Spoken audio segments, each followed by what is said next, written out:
¿Cómo está? Buenos días. Psiquiatra general. Y además, una especialidad fantástica para analizarnos, hacer una especie de exorcismo post-COVID, ¿verdad? Aunque el COVID no ha pasado. Generalizado. Generalizado. Buenos días. Doctor, un placer tenerlo. Buenos días, pero a propósito que veo aquí que le pusieron dentro de los escritos especialista en adicciones. Sí. Entonces, yo le voy a hacer la primera pregunta sobre Tú tienes una tarea. Esa pregunta como tú que viene tienes con una tarea malicia. así. Viene con malicia. No tiene estaba nada guardada. doctora. Acuérdate que es psiquiatra. Hay un problema ¿Cuál? y yo quisiera Solo uno, saber no hay hasta problema. qué nivel eso nos puede afectar de la forma en que nos ha ido afectando esto. Bueno, ya el eso celular. sí, la tecnología en general y los dispositivos electrónicos ya están Exacto. definidos inclusive dentro de lo que son las categorías diagnósticas con relación al tipo de adicción que pueden Por eso le provocar. pregunto. Ejemplo, la tecnofilia, que ya está definida, la adicción a todo tipo de dispositivo, ahí entran los celulares, las iPads, el computador, pero hay una muy específica que es al teléfono, que es la nomofobia. Entonces ahí... ¿Cómo se llama? Nomofobia. Nomofobia. Nomo. Nomofobia. Exactamente, que es ese miedo incesante que todos en determinado momento tenemos, pero que nos hace que indistintamente estemos en cualquier lugar, aquí hay internet, no hay internet, hay un enchufe y donde yo estoy se me va la señal, si pasan 10 o 15 minutos y tú no has tenido ese cliqueo, tú sientes como que hay algo Una ausencia. que te falta y provoca mucha angustia. De hecho, hay personas que tienen un nivel ya de dependencia a lo que es el dispositivo, llámese teléfono, que se despiertan en horas rítmicas durante la noche porque lo revisan. Pero doctora, eso ha deteriorado... Hacen pesadilla a los niños. Eso ha deteriorado las reuniones familiares. Absolutamente todo. Y ustedes pueden hacer lo que es una observación social, que yo sé que la hace. Vayan a un restaurante. Sí. O sea, ya las personas, todo el mundo está rodeado de gente, pero está solo, porque tú sales con alguien y tú no sabes en qué momento realmente él te está disponiendo atención. Bueno, porque ellos te dicen, yo te estoy escuchando, pero... De hecho, cuando hay una reunión... de la soledad en el colectivo. Y usted Sí, ve en total. una reunión, en un restaurante, donde hay 3 personas, se supone que se convocaron para hablar y para almorzar o cenar, y están de esta manera, todos ellos, en medida que le traen la comida, no están conversando, sino están... Lejos de cerca y cerca de lo que están lejos. Sí, exactamente. Incluso algo que puede resultar como interesante es que tú vas y tú observas muchas luces en las mesas. O sea, ya los restaurantes de manera normal y los centros de reunión social tienen la luz muy tenues. Ya no hay un restaurante con una luz brillante. ¿Por qué? Porque todo el mundo tiene un dispositivo que le brinda. Ahora, doctora, cierto hay nivel. un asunto. Ustedes como psiquiatras han definido la tecnofilia, ¿verdad? Como esta enfermedad A a los dispositivos los electrónicos. dispositivos electrónicos. ¿Cómo decirle o determinar que una persona tiene que acudir a un psiquiatra para eso? Porque muchas veces usted anda con estos celulares y si lo deja en la casa ahí es que peor. Sí, no, se devuelven. Se O sea, devuelve a buscarlo. y de hecho, hay muchísimos patrones que el individuo se ve totalmente descubierto. Aunque hay algunos que se devuelven, no porque dejaron el celular, sino porque la mujer no se lo descubre. Ya iba a decir algo similar. Hay algo muy interesante que los dispositivos tienen, que es una aplicación en donde te dice el tiempo que tú duras frente Sí. a la pantalla. Sí, ¿Qué Te ocurre? mide el uso Te de mide. pantalla. El uso de la pantalla realmente está ya dentro del criterio de adicción cuando este tiempo ocupa entre el 20 o el 30% de tus horas del día, de tus horas que se entiende que son donde tú estás en vigilia, pero resulta que las personas ya se despiertan solamente para revisar el celular o las redes sociales, en este caso muy específico. Cuando tú cliqueas, también hay un tema.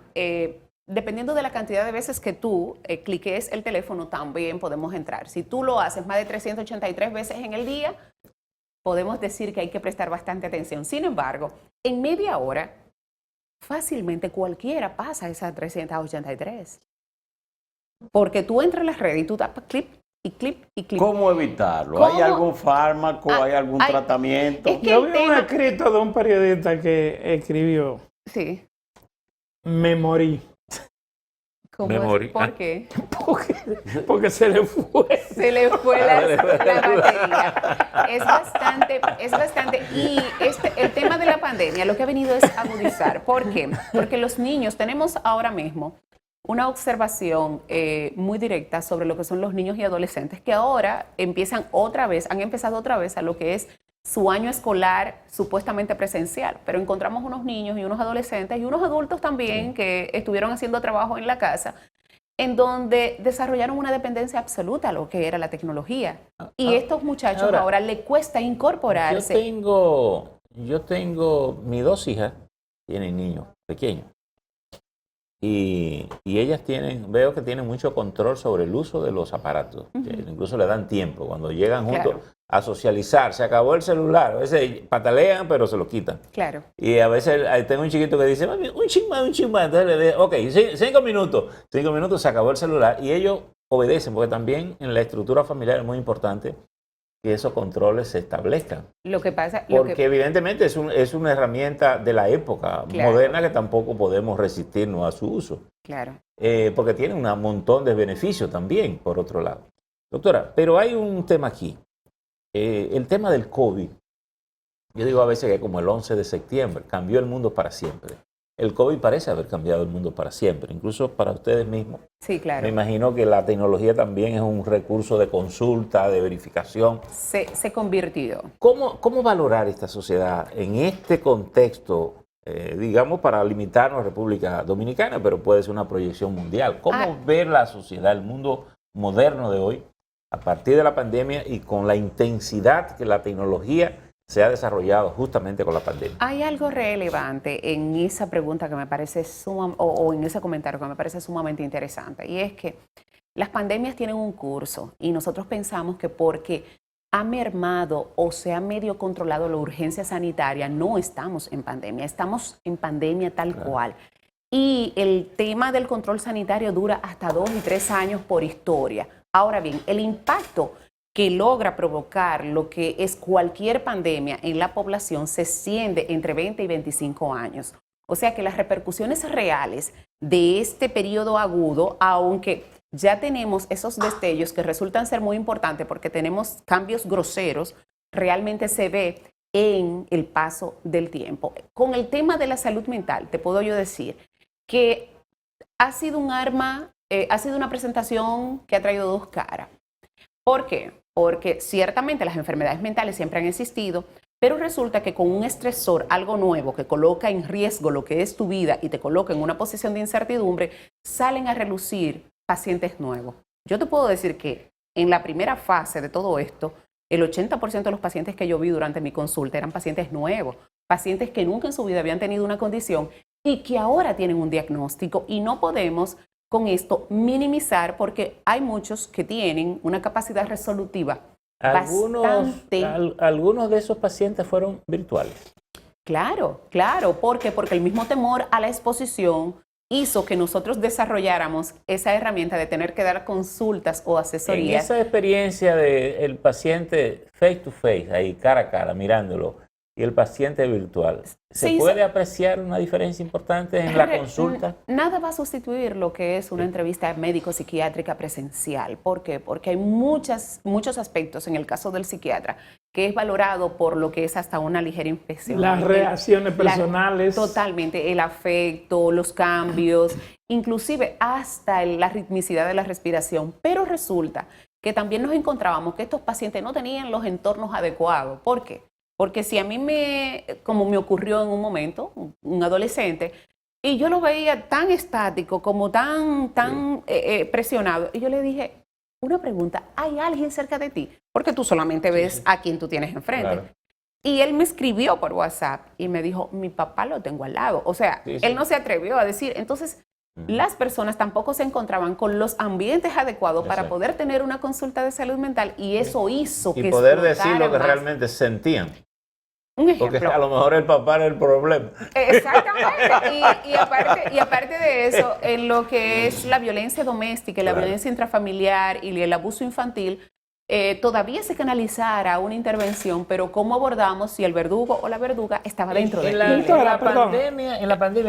pandemia hubo muchas querellas a nivel de fiscalía.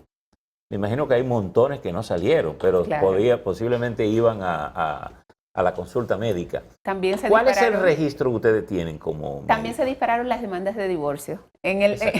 cuando Sí, cuando porque se encerrado uno se da cuenta que se puede o no se puede. Sí, cuando se dio esa primera balance, apertura, ¿verdad? exactamente, se dispararon muchas parejas, muchas familias que supuestamente eran familias funcionales, con la convivencia 24/7 se dieron cuenta de que no Doctora, era así. hemos Bueno, visto... para que no ocurra lo que le ocurrió a uno que escribió cuando se dio el apagón Ajá, de 6 horas, sí.